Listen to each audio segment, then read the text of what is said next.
안녕하세요. 날마다 기막힌 정오의 박재훈 목사입니다.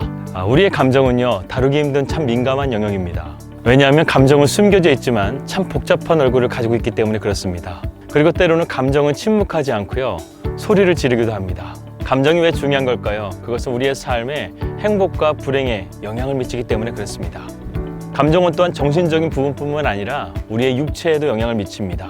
그래서 우리의 행동도요, 감정의 지배를 받고 있습니다. 그렇기 때문에 우리의 삶 가운데요, 감정을 잘 조절하고 균형을 맞춰가는 것이 참 중요합니다. 특별히 한국인은요, 감정의 기질이 참 높은 편이라고 합니다. 그래서 화끈합니다. 한번 불 붙으면은요, 끝장을 봅니다. 그러나 이것이 때로는 좋은 면도 있지만 이성이 감정보다 앞서게 되면 상대방에게 무례하게 되고 상처를 주게 되고 결국에는 극단적인 사고를 치는 경우가 있다는 것입니다. 또한 내 뜻대로 안 되게 되면 화병으로요, 우리의 건강도 상하게 되죠.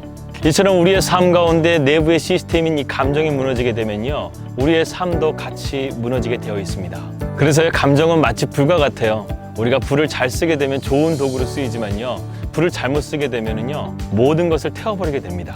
이러한 중요한 감정을요, 우리의 삶의 에너지로 선용하려면 방향을 잘 잡고 가야 합니다. 그러기 위해서는 성숙을 위한 트레이닝이 필요하겠죠. 아무리 좋은 것이라 할지라도 과하면 문제가 되든죠, 우리의 감정도 절제와 성숙함이 필요합니다. 혹시 지금 나의 마음에 감정이 요동치고 있습니까? 감정에 휩쓸리고 있습니까? 특별히 코로나 바이러스로 인해서 상당히 불안한 감정 가운데 우리가 지금 살아가고 있는데요, 우리가 깊은 수렁에 빠지지 않도록요, 오히려 주님을 바라보면서 믿음으로 나아가시는 그런 용기가 필요한 때입니다. 오늘도 주님께서 여러분들을 도우실 것입니다. 그 믿음의 주님을 바라보면서 오늘도 우리 힘차게 나아갑시다. 2020년 3월 11일 날마다 기막힌 정오 시작합니다.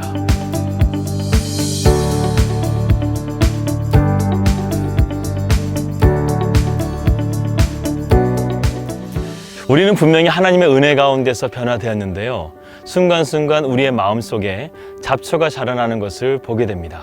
오늘은 그러한 이유들을 함께 살펴보면서요, 우리 신앙생활 가운데 성숙함에 대해서 함께 생각해 보도록 하겠습니다. 우리의 내면 세계에는 두 가지 축이 있습니다. 하나는 우리의 옛 흔적, 죄의 모습이 담겨져 있는 육의 모습이 있고요, 또 하나는 하나님의 말씀을 따르고 순종하려고 하는 영적인 본능이 있습니다. 그런데 우리가 하나님을 믿고 변화된 삶은 하나님의 말씀을 따르는 삶인데, 이 육의 본능이 자꾸만 우리의 마음속에서 충돌을 일으킨다는 겁니다. 이러한 충돌을 막기 위해서 하나님께서 우리에게 주신 장치가 하나 있습니다. 그것이 뭐냐면 바로 하나님의 말씀입니다. 야고보서를 기독한 야고보 사도가요, 그의 말씀 가운데 가장 많이 강조하는 것이 바로 하나님의 말씀입니다. 오늘 본문 말씀이 야고보서 1장 21절부터 25절의 말씀을 보더라도 말씀에 대한 단어가 무려 4번이나 나옵니다. 야고보 사도가 왜 이렇게 말씀을 강조하는 걸까요? 그것은 우리의 믿음의 삶이, 성도로서 성숙한 모습의 삶이요, 바로 하나님의 말씀 안에서 빚어지기 때문에 그렇습니다. 야고보서 1장 21절 말씀에는 이렇게 나와 있습니다.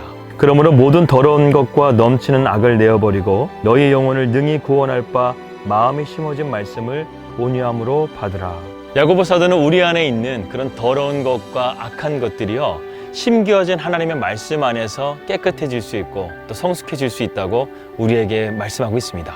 여기서 심어진다라는 헬라어 에미토스는요, 전치사 엔과 자라다, 생산하다 라는 뜻의 히오가 결합된 합성어입니다. 따라서 우리가 자라나야 되는데 어디로부터 자라나는가? 하나님의 말씀 안에서 자라날 때 우리는 이런 모든 더러운 것과 넘치는 악에서 구원을 받을 수 있다는 사실이죠. 그렇다고 한다면 우리가 하나님의 말씀 안에서 자라나기 위해서는요, 어떤 삶의 원칙을 가지고 살아야 되는가? 오늘 우리의 삶 가운데 적용할 수 있는 3가지 원칙을 여러분들과 함께 나누려고 합니다. 첫 번째가 바로 잘 듣는 것입니다. 야고보 사도가 말한 잘 들으라는 명령을 우리가 잘못 이해하게 되면요, 우리는 말을 하지 않고 상대방의 얘기만 들어주라, 이렇게 해석할 수가 있습니다. 그런데 야고보 사도가 잘 들으라는 말씀은요, 바로 하나님의 말씀을 잘 들으라는 것입니다. 하나님께서 우리 인간을 창조하시고 설계하실 때요, 우리 인간이 하나님의 말씀을 들을 수 있는 그러한 영적인 길을 만들어 주셨습니다. 그래서 건강한 신앙을 가진 사람은요, 하나님의 말씀에 대한 목마름이 있고 사모함이 있습니다. 히브리 기자는 하나님의 말씀은 살아있고 운동력이 있어 좌우의 어떤 날선검보다도 예리하다고 우리에게 말씀하고 있죠. 말씀에 운동력이 있다는 것은 무슨 뜻입니까? 힘이 있고 능력이 있다는 것이죠. 그래서 그 말씀은요, 우리의 삶 가운데 힘을 주고 생명을 주는 말씀으로 나가게 한다는 것입니다. 두 번째로 야고보 사도가 권면한 것은요, 말하기를 더디하라고 말씀하고 있습니다. 여러분, 말하기를 더디하는 것은요, 성내기를 더디하는 것과 같은 말입니다. 말이 많은 사람의 특징이 있죠. 상대방의 얘기를 듣지 않고 오로지 자기 얘기만 합니다. 말도 많고 성내기도 잘하는 사람은요, 영적인 기가 완전하게 막혀서요, 그 사람과 대화가 안 됩니다. 그런데 만약에 이런 사람이 공동체 안에 들어가게 되면 공동체의 균형이 깨지게 되고 서로를 힘들게 하는 결과를 낳게 될 것입니다. 지금 우리나라를 보게 되면 그야말로 분노 사회라고 해도 과언이 아닐 것 같습니다. 악의적인 댓글에 의해서 상처를 받고 심지어는 자살까지 이어지는 것들을 우리는 매스컴을 통해서 보게 됩니다.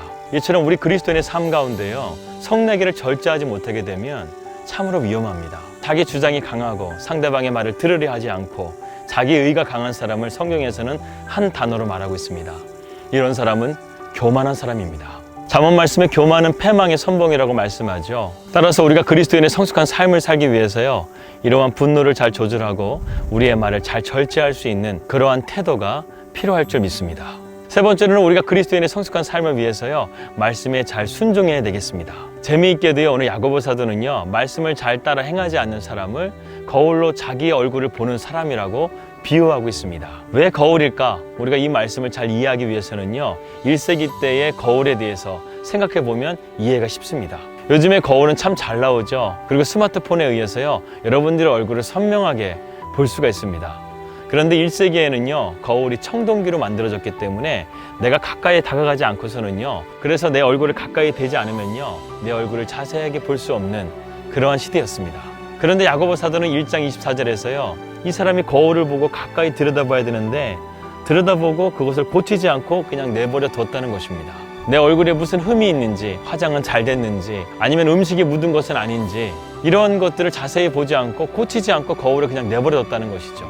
여러분, 그렇다고 한다면 우리는 거울을 본 의미가 없는 것이죠. 우리가 설교 말씀을 잘 듣고 또 성경 말씀도 가까이 봅니다. 그런데 이 말씀을 듣고 우리의 삶 가운데 행함이 없고 순종이 없다고 한다면요, 그것은 바로 거울을 보고 고치지 않는 사람과 똑같다는 겁니다.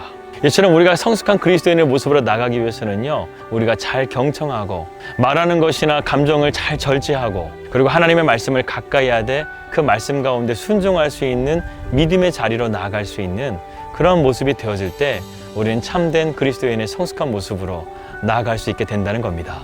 야고보서를 기록했던 그 시대는 그야말로 기독교의 대박해가 있었던 시기였습니다. 그들에게 왜 불평과 원망이 없었겠습니까? 그리고 세상에 많은 유혹들이 왜 없었겠습니까? 그러나 그들은요, 주님을 바라보면서 믿음의 그 옛길을 바르게 걸어갔습니다. 우리도 오염되고 죄악된 세상을 살아가면서요, 신앙을 지키며 그리스도인으로서 버티고 견디는 것 참 쉽지 않습니다. 매일마다 하나님의 말씀으로 우리의 더러운 것들을 씻겨내면 됩니다. 심지어 야고보는 격렬한 싸움을 한다 할지라도요, 이것을 깨끗하게 씻어내야 한다고 우리에게 강하게 말씀하고 있습니다.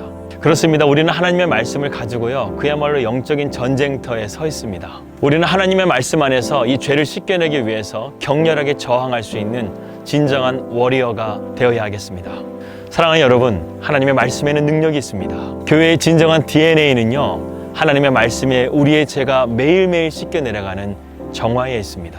오늘도 심기어진 하나님의 말씀을 통해서요, 세상의 죄로부터 건짐을 받는 우리 날마다 기막힌 종 식구들 되시기를 주님의 이름으로 기도합니다. 하나님, 하나님의 말씀의 샘물로 우리의 영혼이 깨끗하게 씻겨지기를 원합니다. 내 안에 아직도 남아있는 죄의 흔적들을 능히 이길 수 있는 하나님의 말씀의 능력을 우리에게 베풀어 주시옵소서. 오늘도 우리가 하나님의 말씀으로 그리스도인의 성숙한 모습으로 자라날 수 있도록 우리에게 은혜와 자비를 베풀어 주시옵소서. 예수님의 이름으로 기도드립니다. 아멘. 오늘의 기도 제목입니다. 이곳 뉴질랜드 땅 가운데 성령의 새바람이 불 수 있도록 기도해 주시길 바라겠습니다.